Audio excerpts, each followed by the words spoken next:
Whoa, Elon, what's up? Oh, I'm giant. On a giant screen.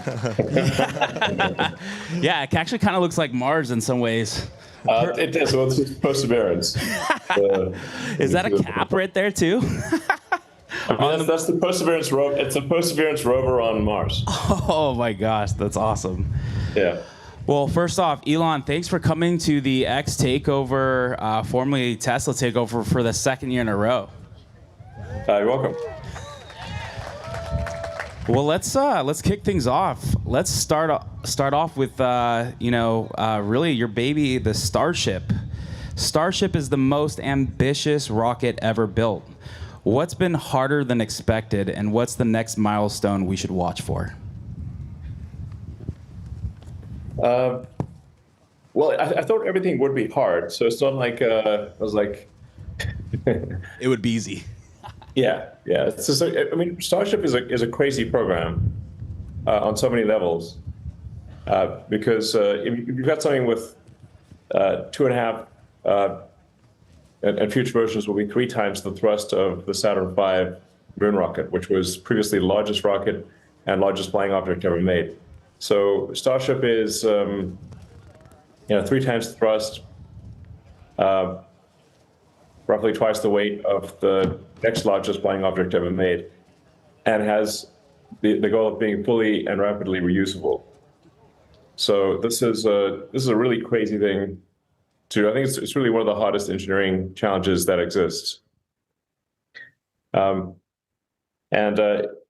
we first started talking about Starship, people thought this was impossible. In fact, even within the company, we sort of thought it was impossible, and it had a very high sort of what I call giggle factor. You mention the thing, and people immediately start giggling like at the absurdity of it all.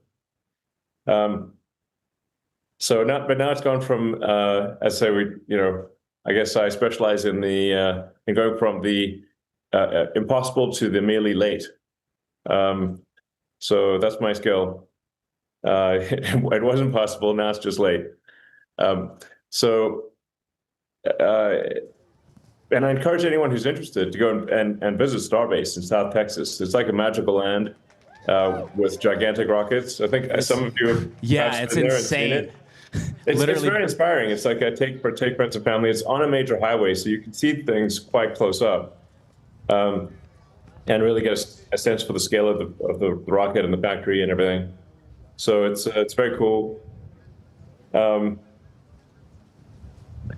I guess the thing that I thought would be hardest currently is the hardest, which is the creating a fully reusable orbital heat shield, which has never been done before. So normally the heat shields are they're expendable, and even say for the shuttle heat shield, they would lose many of the tiles on every flight, and they'd have to refurbish the heat shield between each flight. So no one has ever created a fully reusable orbital heat shield before. And no one, in fact, no one has created a fully reusable orbital rocket before. And Falcon 9 is the first rocket where there's at least the boost stage is reusable on a regular basis, and where it actually makes economic sense.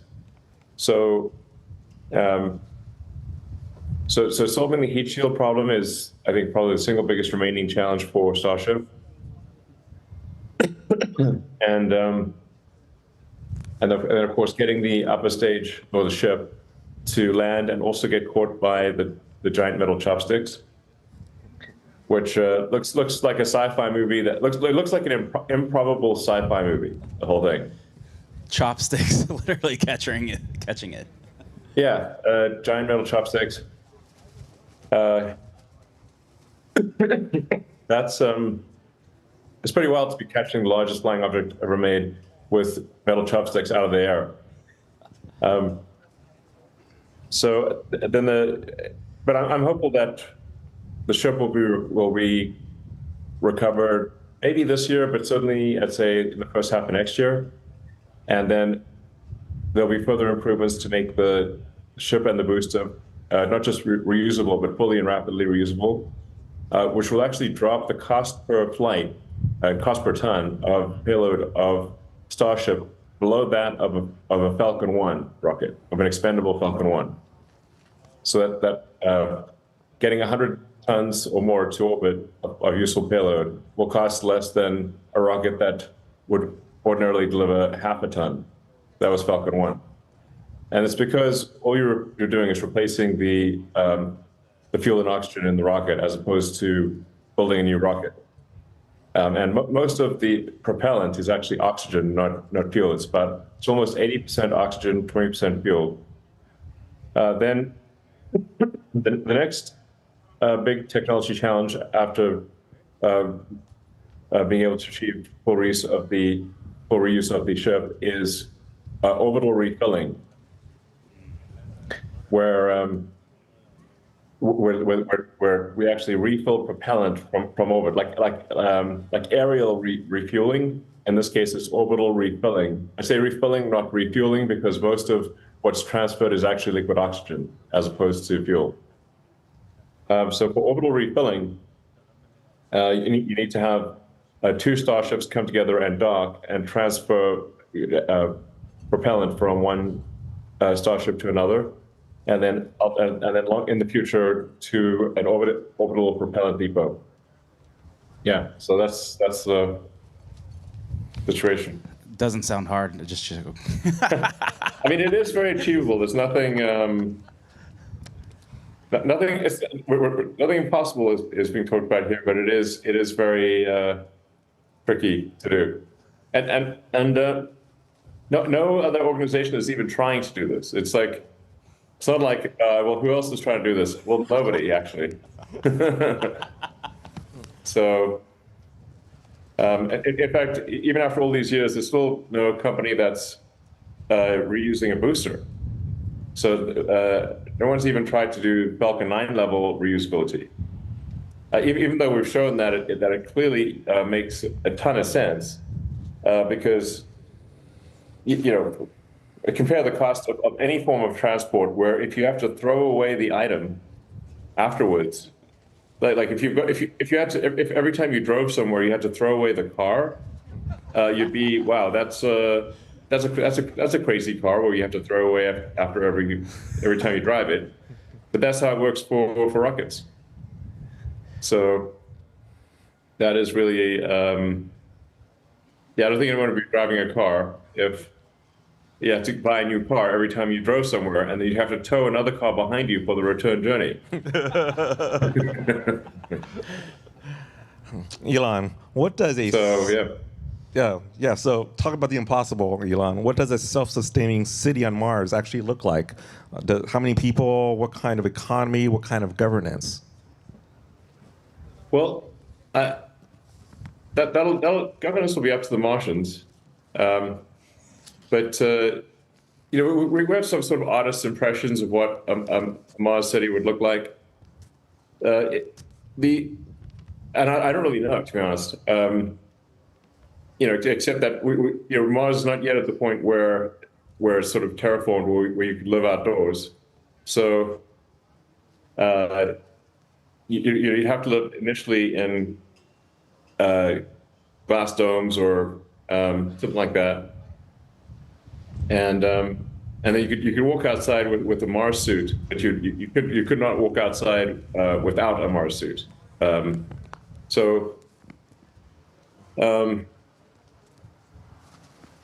Yeah, it's but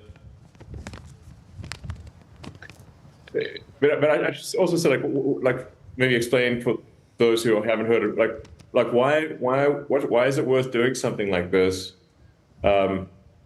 What's the purpose of Mars? Shouldn't we just focus on Earth? And I'm like, yeah, I think we should focus on Earth. Like 99% of what we do should be focused on Earth, but maybe 1% of what we do should be focused on becoming a spacefaring civilization and a multi-planet species, because there's the defensive argument where it's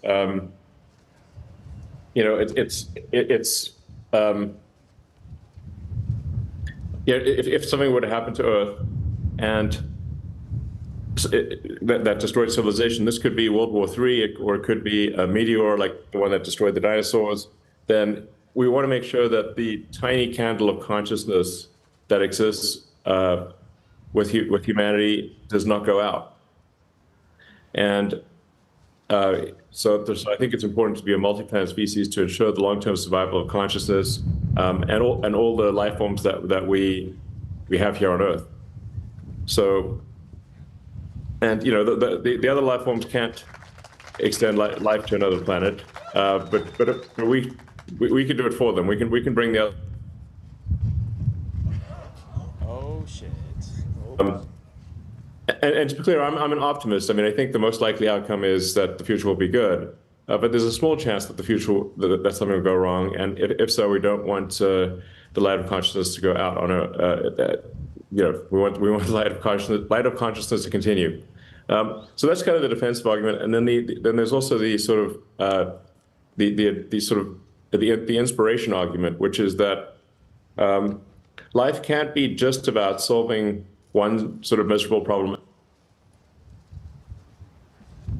You about the future that make you excited to be alive, and make you you wake up in the morning, you're like, I can't wait to see what happens. They have these things like that too, and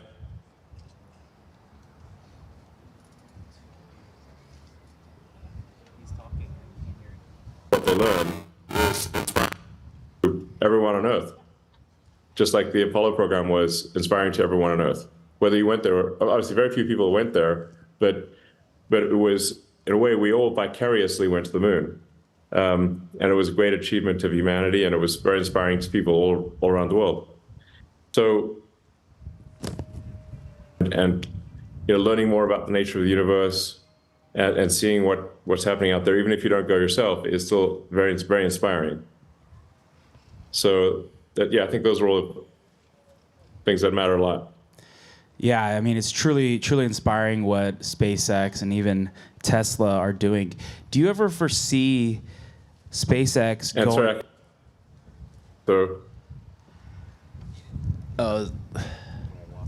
Hello? Yeah, are you there? Are you there? Sorry, guys, if you're talking to me, I cannot hear you. All right. Do you want to go check with... Can you hear me? Do you want to go check with Noah real quick? Yeah. Strange. Can you hear us, Elon? Should I make a joke out of this or not? Hold on. Can you hear me now, Elon? 2 weeks. Yeah, the audio hopefully will be back in seconds, but bear with us as we navigate this. At least Elon's still there with the Perseverance rover. Check. John, check. Can you hear me? Can you hear me? Are we back? Well, I don't think we can hear him, guys.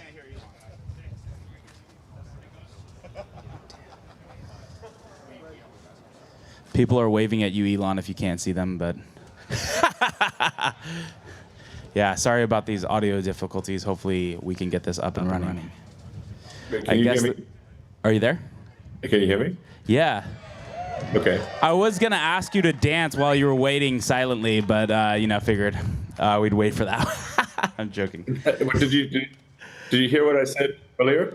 Yeah, we did, and then I think, yeah, for sure, no. So we were, what the question was is we were asking, do you think that SpaceX is eventually going to go interstellar? Is there a plan? Well, hopefully. I certainly hope so. Yeah. I'm probably not in my lifetime, but probably not in my lifetime, but yes, eventually. Elon, can you hear me? I can hear you, yes. Okay. Let's talk about robotaxi. How do you see the robotaxi platform coexisting with the rest of Tesla's lineup? Will it replace the Model 3 and why?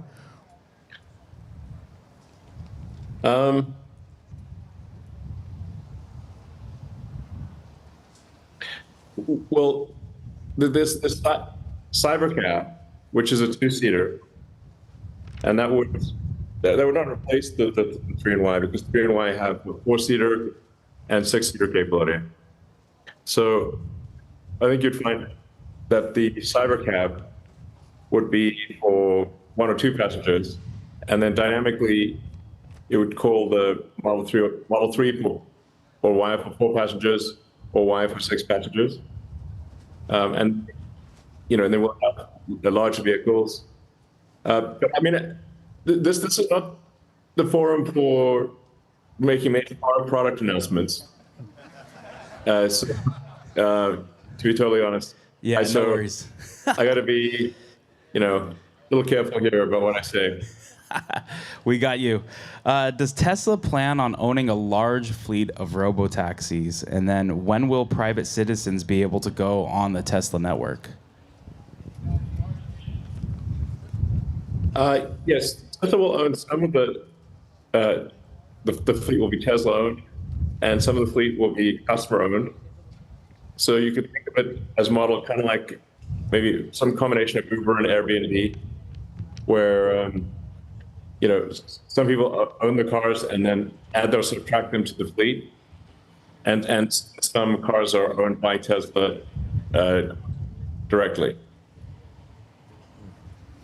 So if robotaxi succeeds, Elon, how does Tesla navigate the paradox of making the best cars in the world, but also possibly needing fewer of them?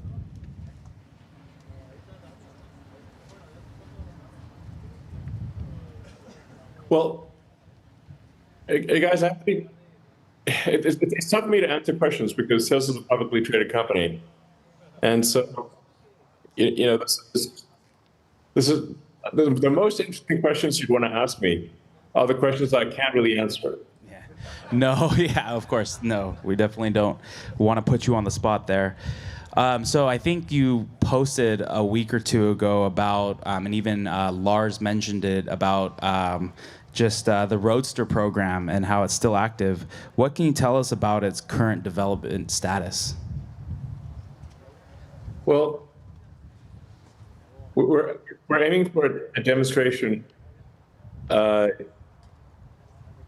the end of this year. I mean, the Roadster is not something that's going to meaningfully affect, say, the financials of the company, because it's too small relative to other programs. So it is very cool. So hopefully, we're able to do a demo at the end of this year, or early next year, latest.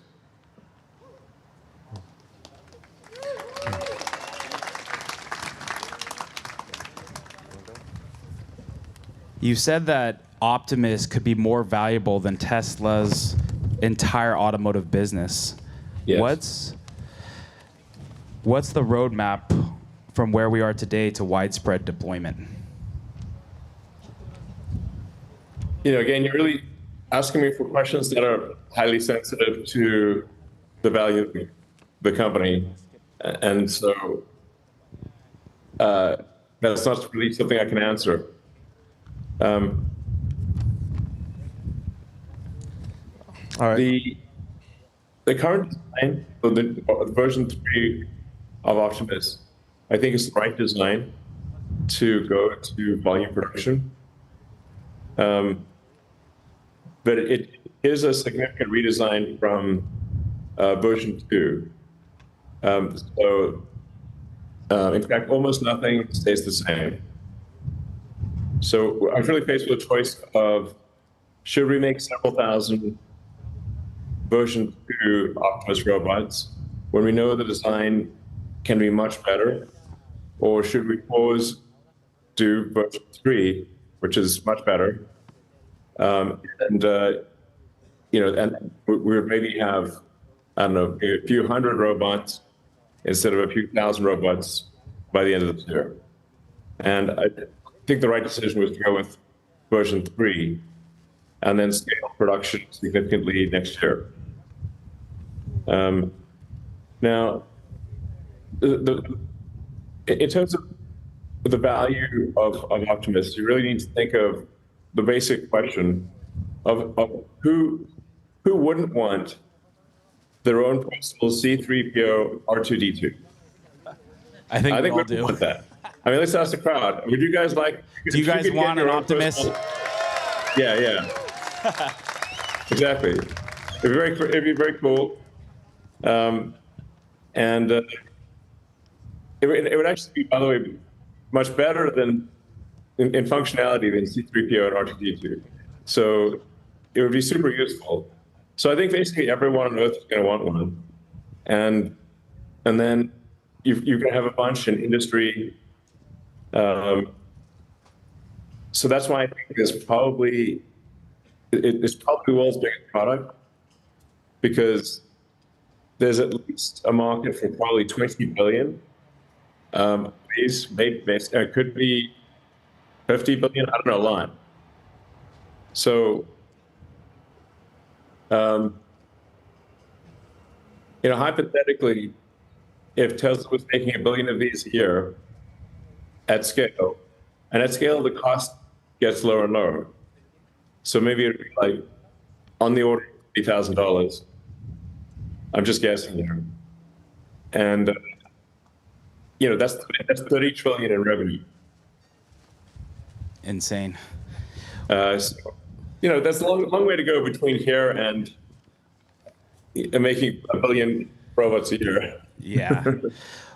But I do think something like that may happen. Yeah. What would you say is Optimus going to have the biggest impact on? Do you think it's going to start obviously in manufacturing, or at what? Not necessarily timeline, but where do you see Optimus having the biggest impact? Well,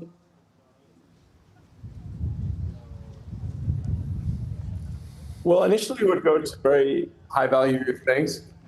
So, say somebody needs a lot of medical care or something. So, if Optimus could be like a 24-hour-a-day nurse or helper to someone that is quadriplegic or something like that, or something that just really is and needs physical help. So that's the kind of thing which would be life-changing for a lot of people. Those would be the highest value initial use cases. It will also be used in situations where the work is very dangerous. Where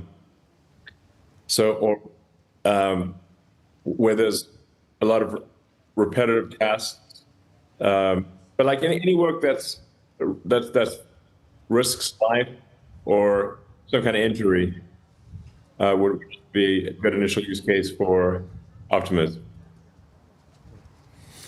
When you look ahead in 10 years, what's more transformative, full self-driving or Optimus?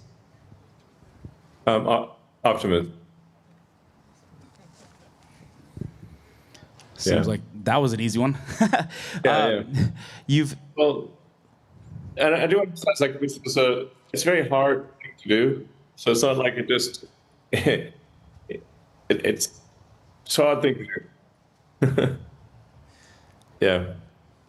Yeah, I see you're drinking some good old Diet Coke, by the way. Yeah. Shout out to those.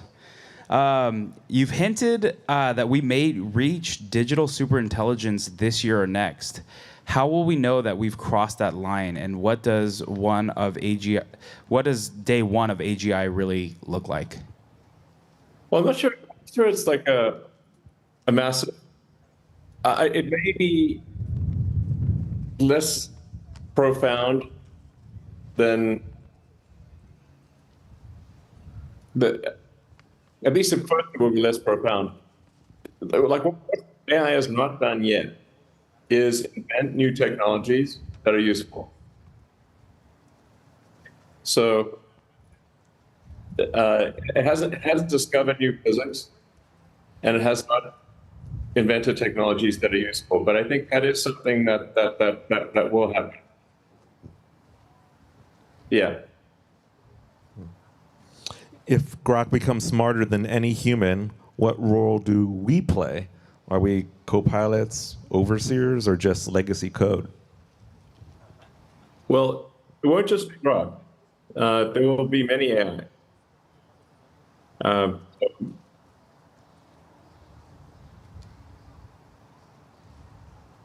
There will be at least I think 4 major AIs, maybe 5, just in the United States. And so even if Grok was not developed, there would still be digital superintelligence. And I've been fighting personally sort of driving hard on digital superintelligence for a long time, because I wasn't sure if this is a double-edged sword or a single-edged sword or what. But it became very obvious after a while that this was going to happen, whether I participated or not.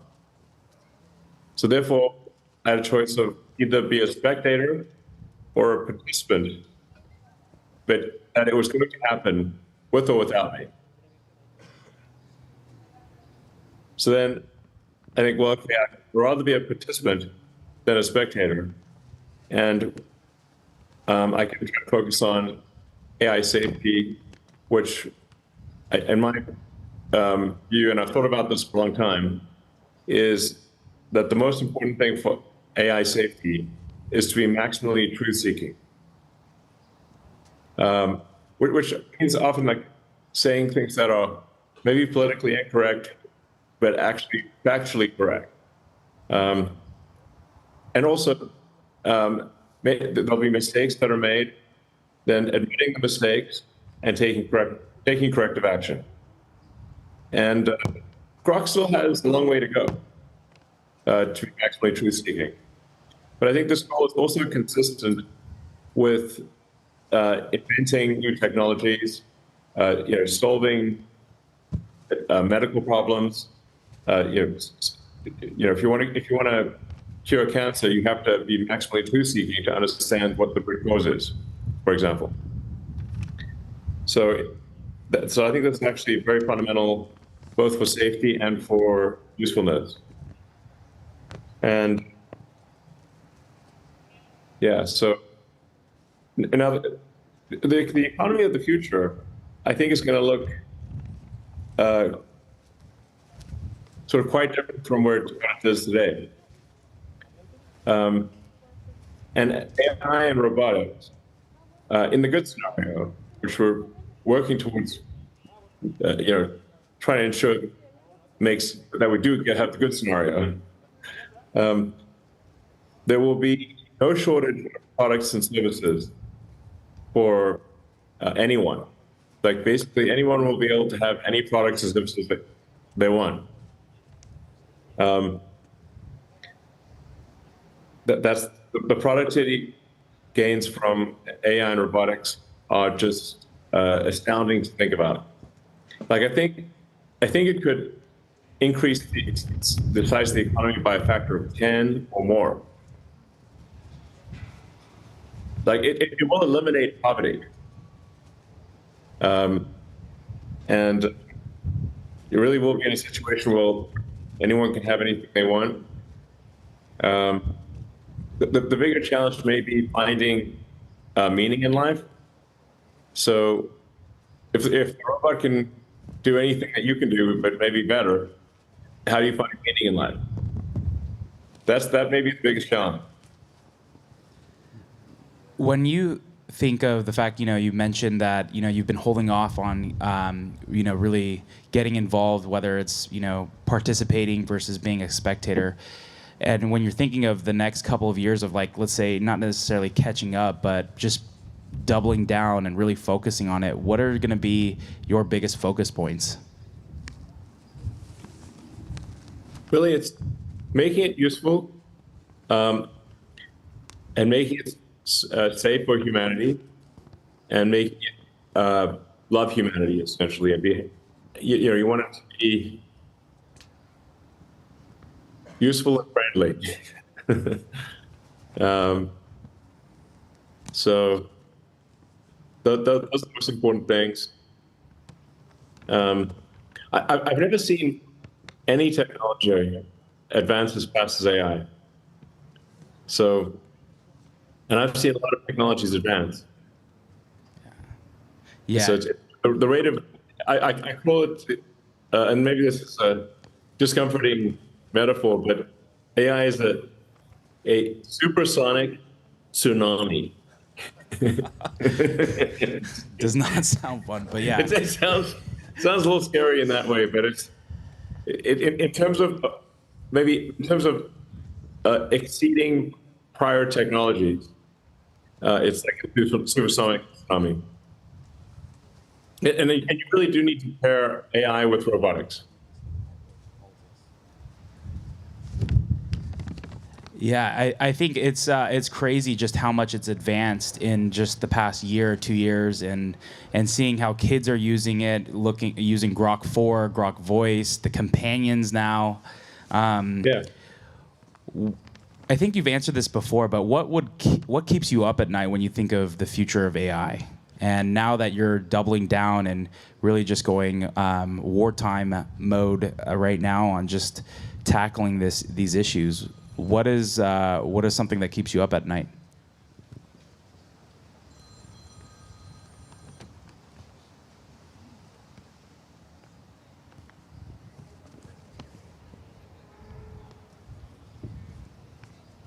Well, AI safety, and making sure that AI is aligned with humanity and wants to foster, grow, and better humanity. And basically, we want to be like, if you could look into a crystal ball right now and see the future, it needs to be the future one. And so, I mean, I have this kind of like new term for the goal of Tesla, because the goal of Tesla previously was accelerating the advancement of sustainable energy, which is like a very good goal. And then the reason I pursued that rather than AI, because I could have pursued AI from the beginning, was because I was confident that sustainable energy was a single-edged sword. It was only a good edge. So we show that, okay, we succeed in that. Like, okay, that's definitely good. Sustainable energy, by definition, is great. You got cleaner air, and and I can run out of whatever the source fuel is with combination solar batteries and electric cars. Then that's an unequivocal good.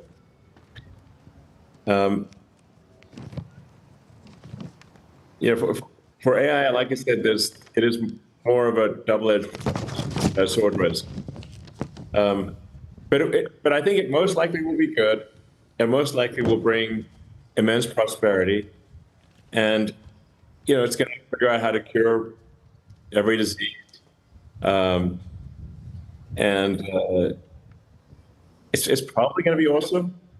But I think we need to be careful and not complacent, and we've actually be somewhat paranoid to make sure that we have the good AI future and not the bad AI future.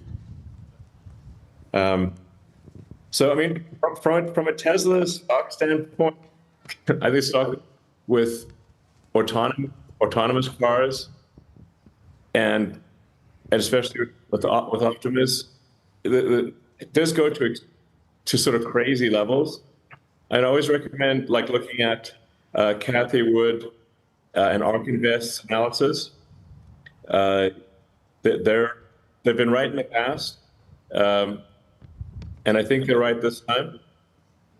And again, with a lot of difficult execution, I think people out there have said, well, Tesla's valuation could be 25 trillion. And I think that's probably correct if we execute well on autonomous transport and Optimus. It actually does get to a 20 to 30 trillion dollar valuation. So that's 20 to 30 times what it is today. Everyone's cheering. So, yeah. Yeah, the math is clear. So it's just a massive amount of work, and but like I think if we do that massive amount of work, that's what will happen. So,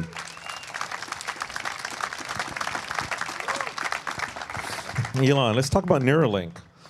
You've described Neuralink in the past as a way to solve the input-output bottleneck between humans and machines, Yes. right? What's the long-term vision? Is Neuralink a medical company, or is it the first step towards symbiosis with AI? it starts off as a medical technology. So Neuralink's initial goals are really to help people who have, say, quadriplegic, tetraplegic, they've lost the use of their body, and to be able to enable them to control their phone or computer just by thinking. And I think we have eight patients so far, and all eight love the device and are using it every day. So it's helped a lot of people, and I think we're Tesla team, the Neuralink team is aiming to do about 20 patients by the end of the year. So it's accelerating. And then next year we'll be doing the blind sight implant, which will enable people who are completely blind, like if they've lost both eyes and optic nerve, and still be able to see. Interfacing directly with the visual cortex. So there are a lot of cool things like that. So the focus actually is fixing serious medical issues, and as prove out the safety and efficacy, and then eventually, at some point, you could get cybernetic enhancements. So it could be something that massively augments intelligence and allows you to communicate at ultra high speeds. So it's very sci-fi. And it could even get to the point where you could upload your memories and essentially have a saved version of yourself. And then I'm speculating here, but then maybe download that into a new, on a cloned body, either a robot. I'm really getting into sci-fi here, but like download that into a robot body if you want, or a cloned version of your original self. You know, they've certainly made sci-fi movies, written books about this. So these are not new ideas, but I do think stuff like that will be possible, which would give you, I guess, a form of, or anybody wants it, a form of immortality. And to be clear, I do think these things will be available to anyone who wants to do it. So it's not going to be sort of limited to a few elite members of society. I think it will be available to anyone who wants it. It's crazy just to think, you know, with Neuralink, Grok, the Grok companion, and even the humanoid robot. How do you see? I mean, it just feels like more and more, whether it's Grok, the Grok companion, and then Neuralink. I know we did an interview with Brad, who is the third patient who has ALS, and he was also utilizing Grok. Yeah. What do you see continuing to see that integration between, let's say, Neuralink and even Grok as things continue to grow? Yeah. Grok will actually be able to understand the signals from you. So the Neuralink's connecting to your brain, and then it's sending the signals to Grok, and then Grok can actually understand those signals at kind of like a binary level, as opposed to having to translate it into words. And so it will greatly improve the efficiency with which you can use your Neuralink device. I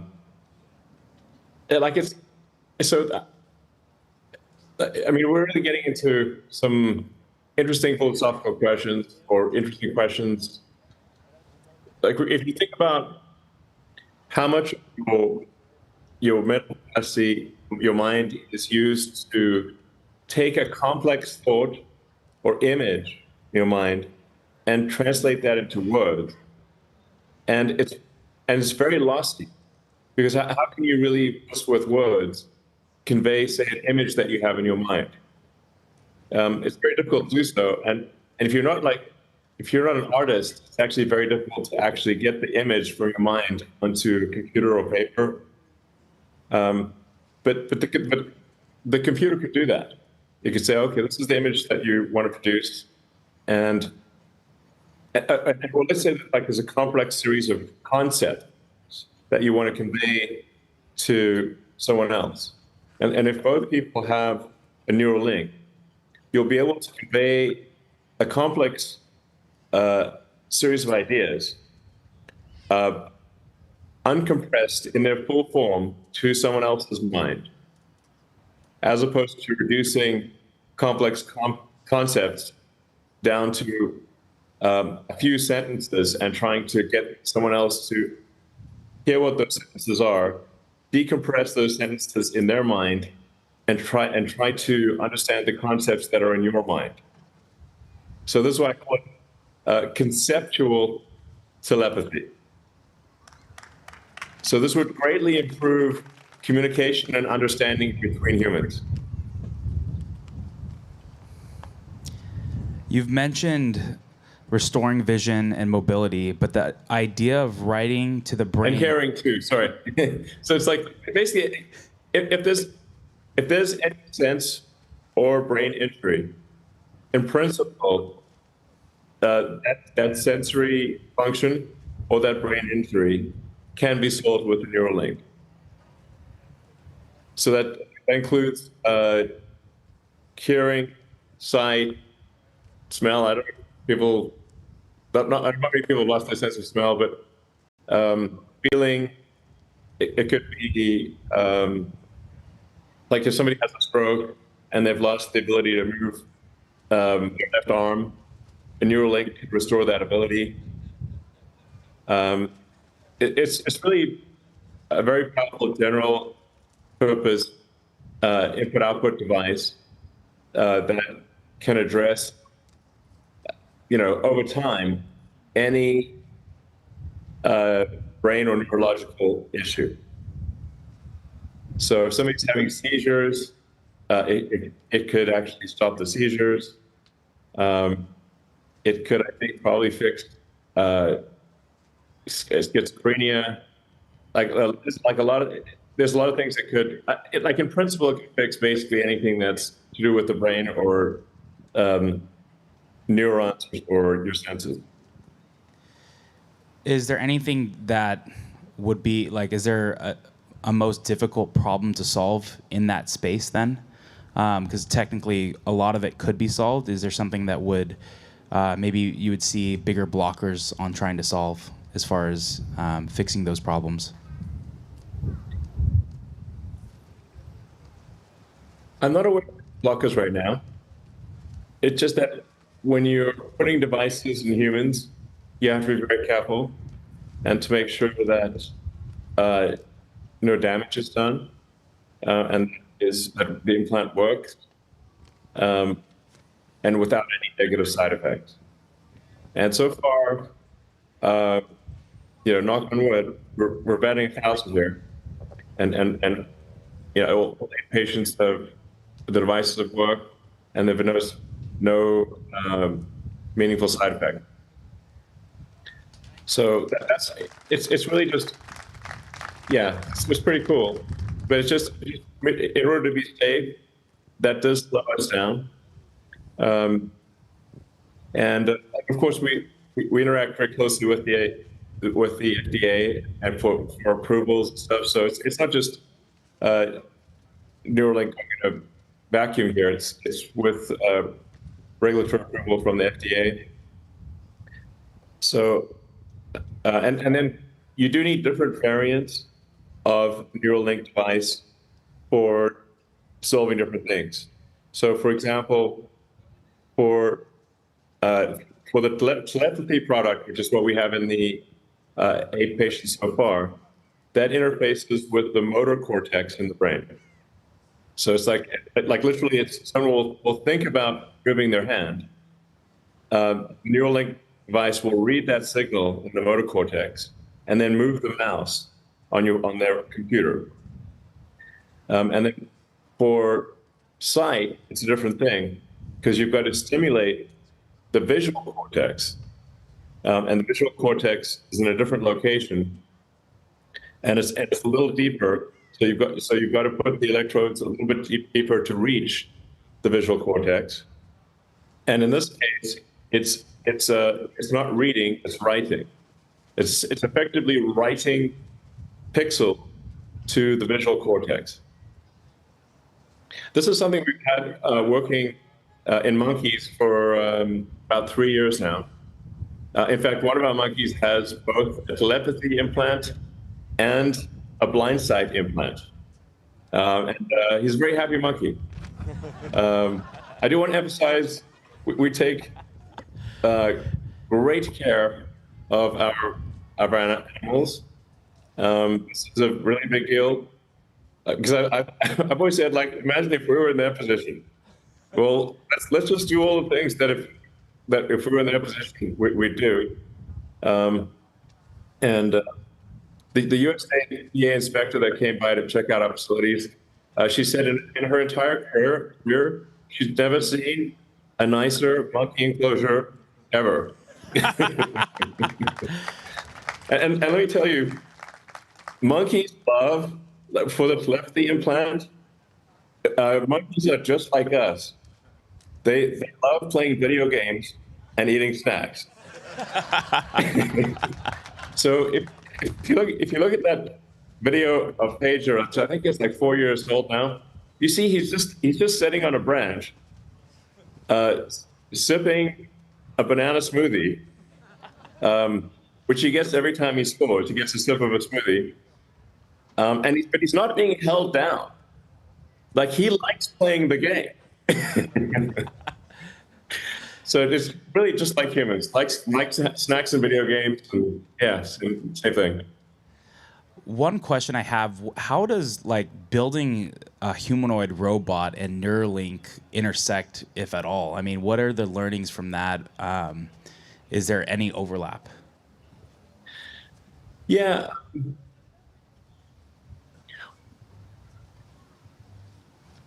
Well, I have to say, building a humanoid robot has really made me think a lot about how the human body works. You gain a new appreciation for actually just how awesome a design the human body is. Now, admittedly, I think some parts of the human body could be better, like the spine. Like, why do we have so much back pain? It's very annoying. Maybe don't fight sumo wrestlers, man. Yeah, seriously. Dog going right there. But, yeah, typically, everyone has back pain at some point in their life, which is also a thing Neuralink can solve. So that'd be cool, too. But no, Optimus has really made me think a lot about how our hands work, how we balance, how we do different things. But maybe more than anything, just how incredible our hands are. It's like, wow. Things that our hands do. Like, the hands on Optimus are half or more than half of the electromechanical problem. And the entire rest of the body is a half. Wow, that's crazy. Yeah. And it's like, honestly, you look at your hands, you're like, and you move, and if you feel your forearm, like almost all the muscles that control your hand are actually in your forearm, and they're pulling your fingers like puppets. So, yeah, there's only a small number of muscles that are in your hand itself, but your hand is all being controlled through tendons that go either through or above your carpal tunnel, and your hand is being operated like a marionette from your forearm. Yeah. One thing that's crazy, Wow. yeah, I mean, it's crazy how much the human body, whether it's like, Tesla vision going, just trying to see what kind of like similar to how humans view the world, right? And getting rid of the radar. And then same thing with the humanoid robot and just, thinking and seeing how the human body works. Is there anything more specifically, even within the human body, that will continue to infer whether it's the humanoid robot? And it sounds like obviously the hand is one of the biggest problems. Yeah. But are there other parts of the body too that would continue to help infer other parts of the humanoid robot? Or again, it's just with Tesla vision and eyesight. Well, with Optimus, we're able to reuse the autopilot computer. So Optimus is intelligence is powered by the AI for the same computer that controls the car, and a small battery pack that's similar to the car battery pack. So there's lots of similarities with the car, and then the AI that's in the car is similar to the AI that will be in Optimus, running on the AI4 hardware, and then AI5 hardware when that's ready. So there are a lot of parallels.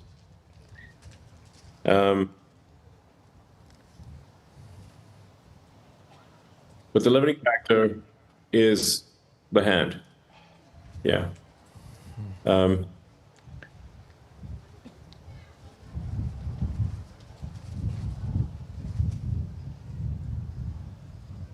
But I'm convinced that Optimus will be the biggest product ever.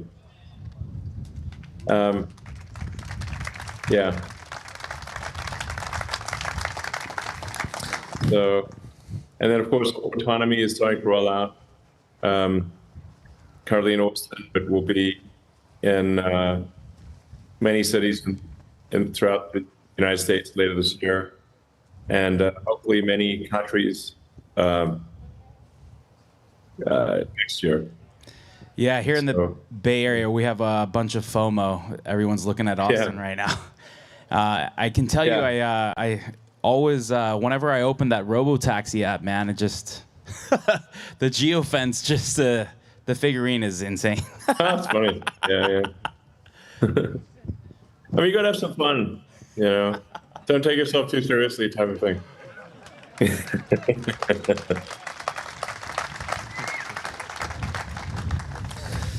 Let's switch and talk about X. You've called X, and here we are at X Takeover. You've called X the everything app, but it's still in a transitional phase. What exactly do you want X to be in 5 years?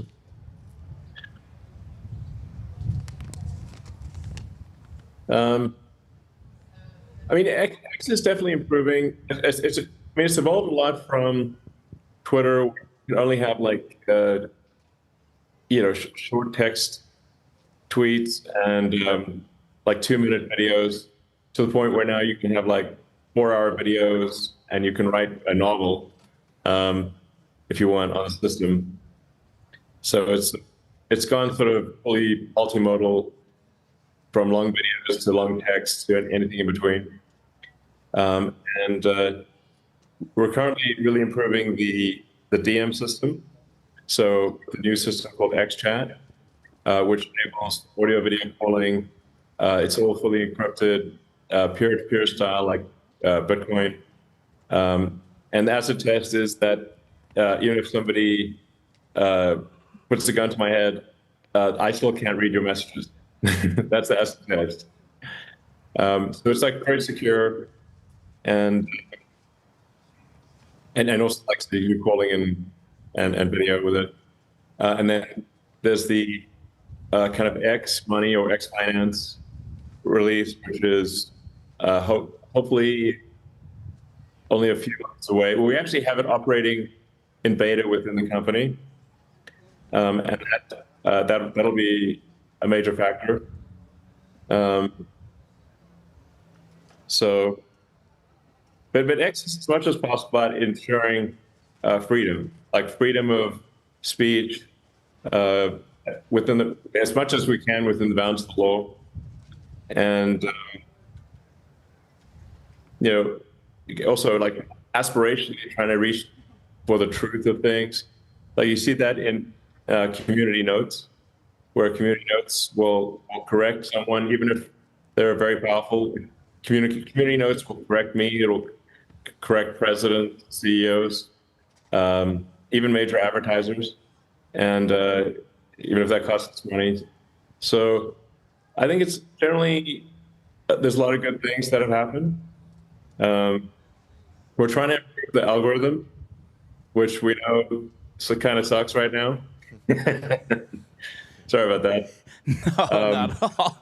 I actually enjoy it, but Okay, good. Well, some days are crazier than others, like when the geofence expanded and some of these other things. But yeah, no, I don't know if you have any opinions, Kelvin. sorry, your voice was a bit low there. I couldn't hear your question. Oh, I was saying the algorithm can be crazy some days, especially like when the Robo taxi geofence expanded. Yeah. The overarching goal of the algorithm is to try to show people information they would find most interesting. But right now, it'll show you too much of one thing. So whatever the sort of interesting thing of the day is right now, the X algorithm will show you too much of that, and it's like, okay, I don't need to see it 20 times. I think I've seen like the Sydney Sweeney jeans thing about 400 times at this point. And it's like, okay, the first few times was good, but we shouldn't show things like 100 times, because you want to learn new things. So, but X is making steady progress, offering, pretty much everything you want to do. And I feel good about where it's headed. Payments, I know we're waiting on that, and just thinking about even PayPal too. It's crazy, just what Fate Loves Irony doing X.com back in the late 90s, and then Full Force buying it years back, and now you're doing payments again. Yeah, it's a sort of poetic and or returning to something that was sort of unfinished with PayPal, and kind of completing the product line. What role do you think Grok and XAI play in the future of X? Is it just a feature, a core intelligence layer, or does that change how people experience the platform? Yeah, Grok, I think it's pretty helpful, because that Grok button, which you can press about any given post on the system, and its analysis of the post is usually quite accurate. It doesn't bat 1,000, but it really gives you deeper insight into any given piece of information that somebody posts on the system. You can figure out more context, helps you figure out if it's true or not. And we actually just added Grok for all advertising in the system, so you can press the Grok button and see, hey, is this product going to work, or is this product legit or not? Which I kind of always wanted to have on ads. It's like, does this thing really work? That's what I want to ask a lot of ads. And now on the X system, you can ask, does this thing really work? I guess advertisers where Grok says it doesn't really work are probably not going to advertise for very long. Maybe it'll encourage better honesty in advertising, which I think would be a good thing.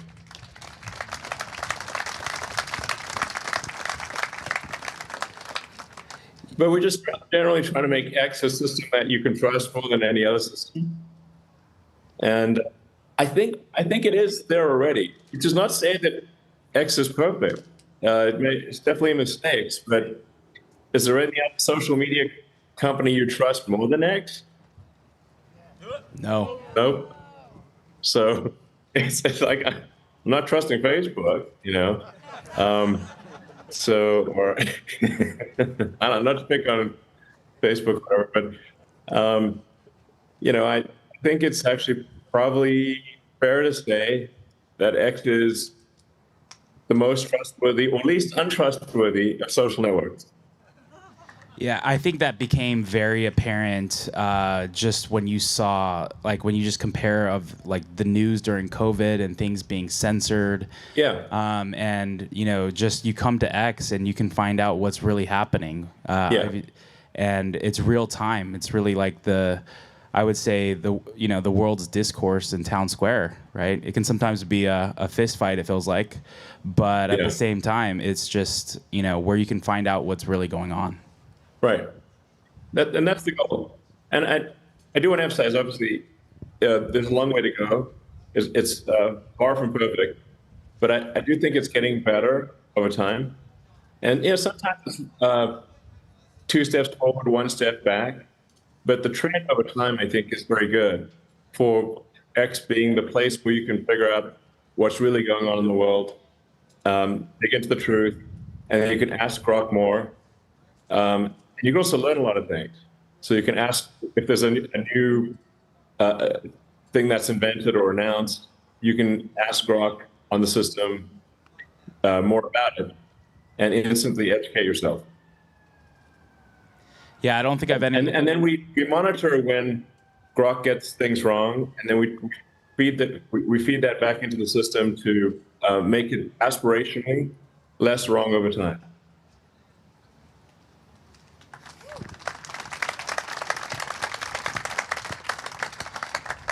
Yeah, it's really just crazy to think, when you talk to Grok and you can ask it for just things in your timeline. Hey, make a post sound like me on this topic. Yeah. Or you want it It's to. pretty fun. Yeah. Like, we are actually aiming for Grok to be actually, I should say, 2 goals are for Grok to be the most truth-seeking AI, but also the funniest AI. Because you got to have some fun in life, and laughter is the best medicine. You gotta have some fun.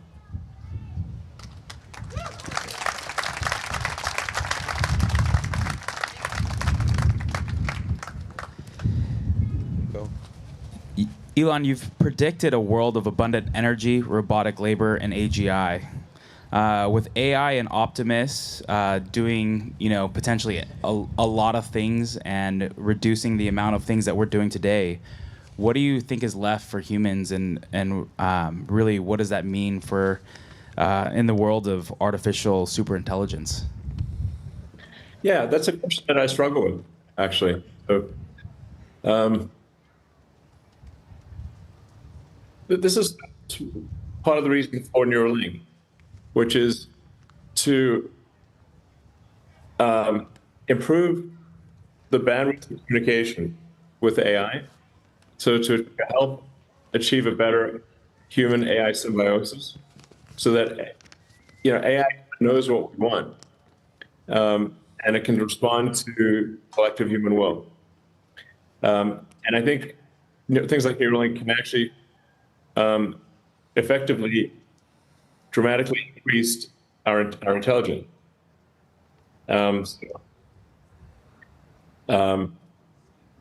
But I think the future is very much one where human intelligence, machine intelligence, and robots are interwoven. Like I said, I think it's 80%, maybe 90% likely to be awesome. But we got to be cautious about that, 10% maybe not awesome situation. Like Terminator. Yeah. I mean, seriously, that's stuff like that would be bad. What's your vision for a society where human effort is no longer required for survival or productivity? How do we avoid irrelevance? Right, I think that's the central question.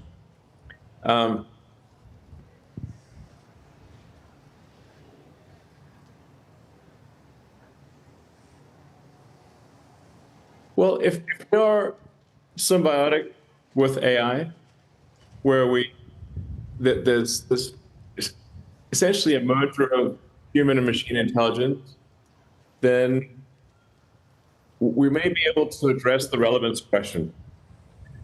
Like let's say you ride a bicycle or a motorcycle or a car. You're superhuman in what you're able to do. You can now travel faster than any human with legs. I mean, if you're in a car, you can go vastly faster than the fastest human ever. Does that make running irrelevant? I mean, people still run and still race against each other. So, but you've got humans working with machines. I mean, they actually had these kind of debates when the steam engine came along and the steam shovel. It's like, well, because people derived a lot of their value from saying they can do manual work faster than a machine, and then the machine got faster. So, but this is a philosophical question that I struggle with. And the best thing I can come up with is that you have interwoven human and machine intelligence, and got something like Neuralink to augment human intelligence and improve the symbiosis with AI, that we effectively become maybe one with the AI.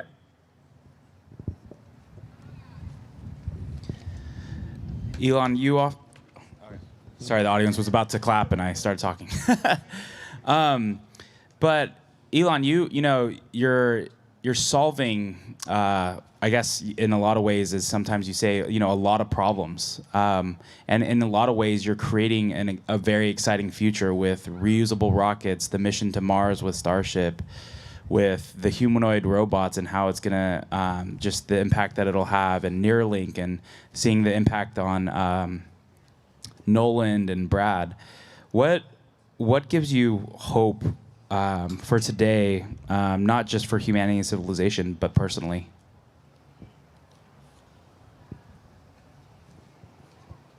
Well, I think the future is going to be very interesting and exciting. And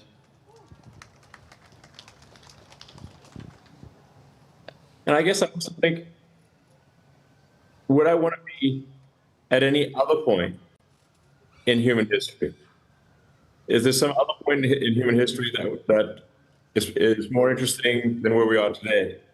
And I think the answer is no, at least for me. I think we're at the most interesting part of human history. And it's getting more interesting with each passing month. And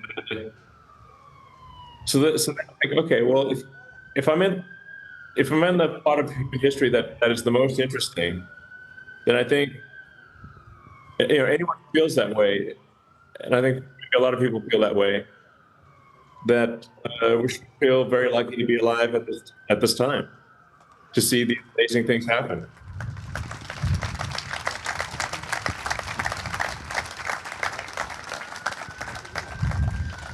Well, Elon, we wanted to do a time check, but also... Yeah, I better get back to my 8 jobs. Yeah, exactly. You're not a busy man at all. But we just, Kelvin and I, we just want to, on behalf of Tesla owners of Silicon Valley, Tesla owners Austria, San Joaquin Valley, and really just all of the 1,500 people that traveled from all over the world, we just want to personally just say thank you for all you're doing. And thank you for continuing to push humanity forward. Well, thank you. Yeah, you have a whole bunch of people here just cheering. So thank you for all you're doing. Thank you. Well, and thank you for your support over the years. It's super appreciated. I would say my heart goes out to you, but I have to watch my gestures these days. We know what you mean. I can only point straight ahead or straight up. Hey, Elon, so we wanted but anyway, my heart does go out to you. And thank you all for your support over the years. Yeah, and we just had one thing that we wanted to present to you. Okay.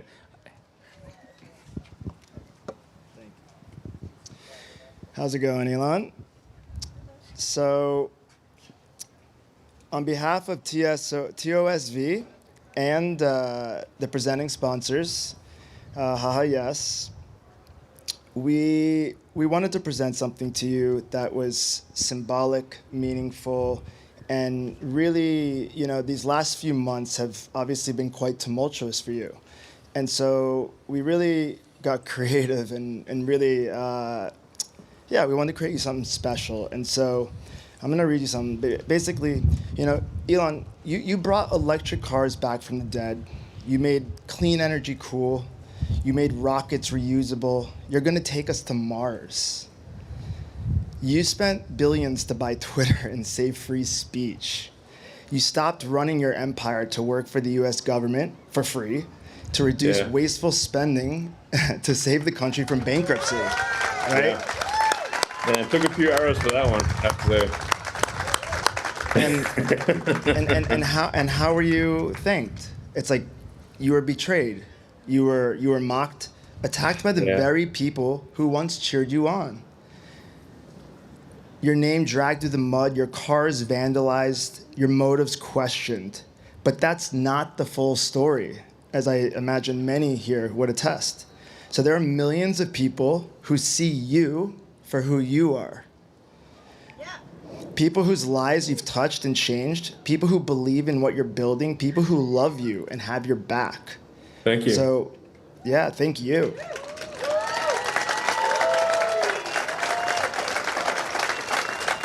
So, we were gonna introduce to a few, more than a few, but we had a reel that we were gonna play, but with some technicalities, we're unable to do it, of actual testimonials from people, really meaningful, impactful ones that people really wanted you to hear, but We'll post it on X. We'll post it on X. But there was only a few, but there's a lot more people who want to express their gratitude and support. Well, thank you. But, fortunately, they could write letters. And so, Elon, thousands of people wrote letters to you to demonstrate, and express how much you have meant to them. We love you, Elon! Well, I love you guys too. Thank you. So we compressed all those paper letters into this brick. John, good. Yep. This is a custom-made brick. The brick itself is a message to you. It's heavy brick, not in the sense of how heavy it is, but it's a brick of belief, which weighs more than any material matter. We believe you can achieve the impossible, hence the quote on the front of this brick. You want to read it, John? This brick does fly in spirit because you have made the impossible happen. All right. Much appreciated. Yeah. And so, Elon, you make bricks fly, and in turn, that inspires us to pursue the impossible. And you know what we all say to that? Everyone repeat after me. Ha yes. Yes. Yes. Thank you, Elon. We love you. Thank you. Love you too. Thank you, Elon, for your time. We appreciate it, and hopefully you have a good rest of your Saturday afternoon. All right, you guys. It was a pleasure speaking. All right.